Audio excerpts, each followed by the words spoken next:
दोस्तों, अक्सर हमने बुजुर्गों के मुंह से एक कहावत सुनी है कि औरत ही औरत की दुश्मन है। कोलकाता रेप केस इस कहावत का प्रमाण है। क्या बात कर?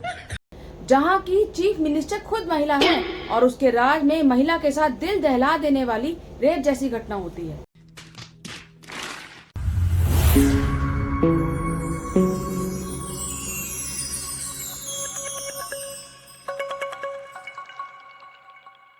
हेलो एंड वेलकम दोस्तों, मैं हूं आपकी दोस्त वंदना और आप देखना शुरू कर चुके हैं आपका अपना चैनल लीगल चॉइस। तो चलिए शुरू करते हैं। आपको याद हो तो निर्भया केस के समय में भी दिल्ली की चीफ मिनिस्टर एक महिला थी, लेकिन उनमें इतनी शर्म बाकी थी कि उन्होंने खुद ही रिजाइन कर दिया था। शाबाश बेटा, बहुत बढ़िया मुन्ना। लेकिन ममता दीदी तो जमकर बैठी है कुर्सी पर। कभी कभी लगता है कि आप उन्हीं भगवान है। तेरी दादागिरी निकाल दूंगा मैं। लेकिन उधर भाजपा लगातार ममता दीदी से इस्तीफे की मांग कर रही है। ये प्रेस वार्ता का मुख्य मकसद ये है इंसाफ, इस्तीफा और इकबाल। इंसाफ मिलेगा जो हमारी बहन है जिसके साथ जघन्य अपराध हुआ, बलात्कार हुआ और हत्या कर दी गई, उसके परिवार को इस्तीफा देना चाहिए ममता बनर्जी को। हमारे मतलब आपको मत सिखा। यूपी में रोज बलात्कार का एक नया मामला सामने आता है, तो ये कभी योगी आदित्यनाथ से इस्तीफे की बात क्यों नहीं करते? ऐसे ही लोगों के लिए कहा गया है कि जिनके खुद के घर शीशे के हों वो दूसरों पर पत्थर नहीं फेंक सकते। कोलकाता रेप केस पर जब पत्रकार अजीत अंजुम ने महिला सांसद महुआ मोइत्रा से इस दर्दनाक घटना के बारे में पूछा तो उन्होंने जवाब देने की बजाय हमें ब्लॉक ही कर दिया। क्या?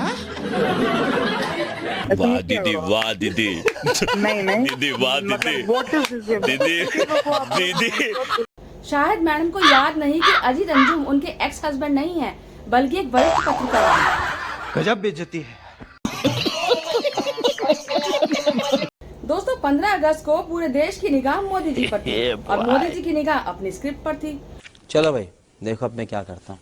मोदी जी ने कहा कि हमें भगवान बिरसा मुंडा को भूलना नहीं चाहिए, जिन्होंने 1857 की क्रांति में हिस्सा लिया। कब हो गया ये? कब हुआ कब? 1857 के स्वतंत्र संग्राम के पहले भी अंग्रेजों के नाक को दम करने वाला हमारा देश का एक आदिवासी युवक था।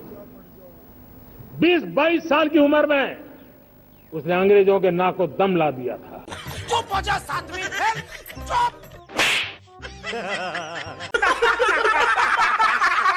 मोदी जी, हमें तो अच्छे से याद है कि बिरसा मुंडा का जन्म 1875 में हुआ था, लेकिन आप तो सामने रखी स्क्रिप्ट देखकर भी गलत बोल रहे हैं।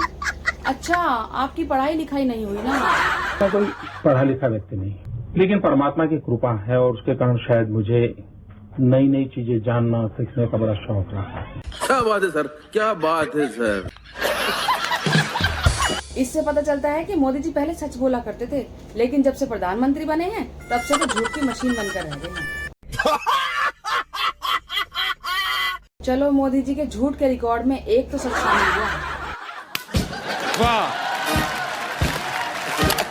मोदी जी ने लाल किले से कहा कि देश को परिवारवाद और जातिवाद ने बहुत नुकसान पहुंचाया है। इस परिवारवाद ने देश को जिस प्रकार से जकड़ के रखा है, उसने देश के लोगों का हक छीना। अच्छा, हमको सिखा दिया है। लेकिन आखिर ये कर कौन रहा है मोदी जी?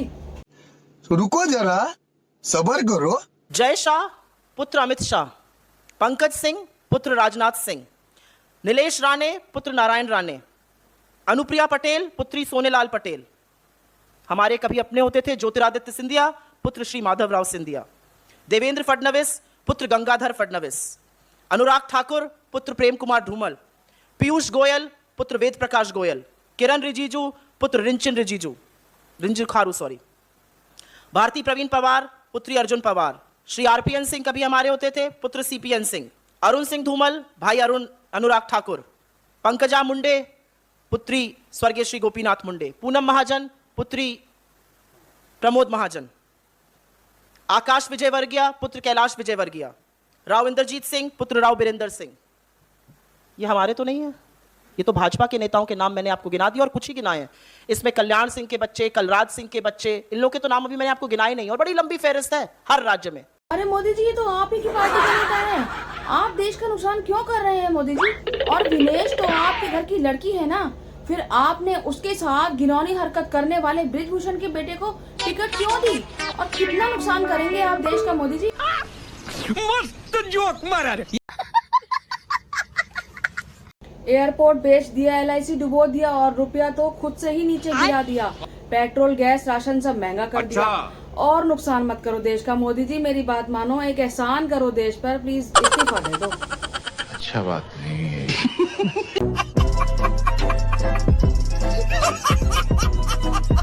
आप जंगलों में रहने वाले आदिवासियों को भाई बहन कहते हैं, हमारे जंगलों में रहने वाले मेरे आदिवासी भाई बहनों, लेकिन कुकी और मैती भाई बहन जंगलों के बीच जल रहे हैं। उन लोगों की महिलाओं को नग्न घुमाया जा रहा है, लेकिन आप खामोशी से सब कुछ देख रहे हैं। और कितना नुकसान करोगे देश का मोदी जी? अरे बेटे, तुझे थकान नहीं लग रही क्या?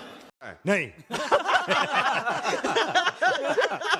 दोस्तों, कंगना रनौत की फिल्म इमरजेंसी का ट्रेलर आ चुका है और ट्रेलर को देखकर लोगों की प्रतिक्रिया भी आई। लोगों का रिव्यू देखकर ये साफ पता चल रहा है कि फिल्म कितनी चलेगी। समझ रहे हो? समझ रहे हो आप? समझ रहे हो ना? प्यारी समझ गई। अब कंगना की इमरजेंसी रिलीज के साथ साथ लगता है कहीं और इमरजेंसी लागू ना हो जाए, देश में नहीं, सिनेमा हॉल में।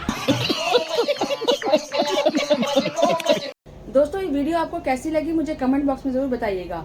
और अगर वीडियो पसंद आई हो तो इसे लाइक कीजिएगा, शेयर कीजिएगा और ऐसी और वीडियोस के लिए मेरे चैनल को सब्सक्राइब कीजिएगा। नमस्कार।